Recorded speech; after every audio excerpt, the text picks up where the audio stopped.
Student, तो आज हम बात करने वाले हैं अति संयुग्मन के बारे में, हाइपर कंजुगेशन के बारे में। तो हम इसमें एक बात विशेष कर ध्यान रखेंगे कि यह अल्फ़ा हाइड्रोजन द्वारा दर्शाया जाने वाला प्रभाव है। यह अल्फ़ा हाइड्रोजन द्वारा दर्शाया जाने वाला प्रभाव है। तो यह संभव किस में है?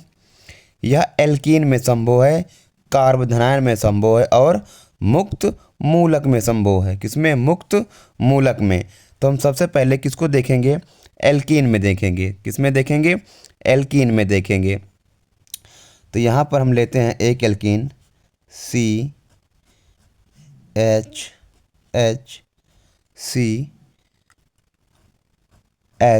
Double bond CH2।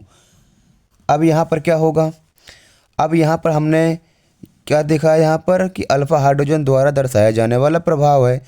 तो इसमें अल्फ़ा हाइड्रोजन कौन है? तो हम देख पा रहे हैं ये क्या है हमारा? ये है डबल बॉन्ड से जुड़ा हुआ कार्बन। ये दोनों क्या है? डबल बॉन्ड से जुड़ा हुआ कार्बन। और उससे जुड़ा हुआ जो कार्बन होता है वो क्या होता है? हमारा अल्फ़ा कार्बन। यानी यहाँ पर हम शो कर दे रहे हैं, यहाँ पर जो ये दो कार्बन दिख रहे हैं, ये दो कार्बन, इन दो कार्बन से जो इस तरफ जो जुड़ा हुआ हमारा कार्बन है वो कार्बन कैसा है? वो अल्फ़ा कार्बन है। कैसा है? Alpha carbon. तो यह अल्फ़ा कार्बन, यह अल्फ़ा कार्बन है। तो अल्फ़ा कार्बन से लगे हुए हाइड्रोजन क्या होंगे? ये अल्फ़ा हाइड्रोजन होंगे। तो यानी इसमें 3 अल्फ़ा हाइड्रोजन हैं। तो यहाँ पर है यह अल्फ़ा हाइड्रोजन द्वारा दर्शाया जाने वाला प्रभाव है। अब यहाँ पर क्या होगा कि ये वाला बंध किसका? हाइड्रोजन का, जो कार्बन से बना हुआ है, ये शिफ्ट हो जाएगा इस कार्बन पर, इन दो कार्बन के बीच में। शिफ्ट कहाँ पर होगा? इन दो कार्बन के बीच में। तब क्या होगा? इस कार्बन की संयोजकता 4 से बढ़कर कितनी हो जाएगी? 5 हो जाएगी। तो क्या होगा? यहाँ का पाई या बंध शिफ्ट हो जाएगा इस कार्बन पर। तो यहाँ पर हमको दिखेगा कुछ इस जैसी संरचना। यहाँ पर इसके शिफ्ट होने से डबल आबंध का निर्माण हो गया, डबल बॉन्ड का निर्माण हो गया। तो यहाँ पर CH और इसके शिफ्ट होने पर इस कार्बन पर क्या आ जाएगा? माइनस का साइन।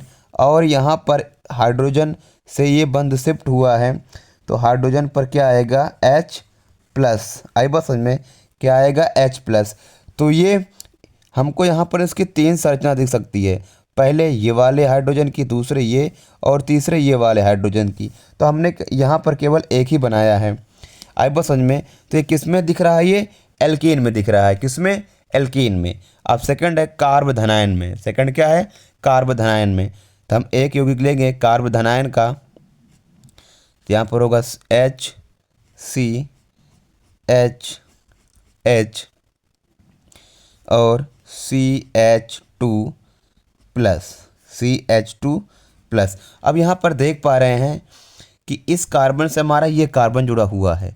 तो जहाँ पर हमको प्लस, माइनस, डबल आबंध ऐसे कुछ दिख जाए तो उससे लगा हुआ कार्बन हमारा क्या कहलाता है? Alpha carbon. अल्फ़ा कार्बन से लगे हुए हाइड्रोजन अल्फ़ा हाइड्रोजन। तो ये अल्फ़ा हाइड्रोजन है। अब क्या होगा? अब यहाँ पर इस कार्बन पर क्या है? इलेक्ट्रॉनों की कमी है। तो इलेक्ट्रॉनों की कमी को पूरा करने के लिए ये वाला हाइड्रोजन क्या करेगा? अपना एक बंध पूरा जो कार्बन से शेयर किया हुआ था उसको पूरा डोनेट कर देगा यहाँ पर। आई बात समझ में? तो यहाँ पर बनेगा C से कार्बन से जुड़ा हुआ 2 हाइड्रोजन, कार्बन से जुड़ा हुआ 2 हाइड्रोजन। अब उसके बाद में अब यहाँ पर डबल बॉन्ड का निर्माण हो जाएगा और यहाँ पर CH2। अब ये वाला हाइड्रोजन H प्लस के रूप में बाहर निकल जाएगा। तो ये यहाँ पर हमको कार्बोधनायन में ये संरचना देखने को ऐसे मिली।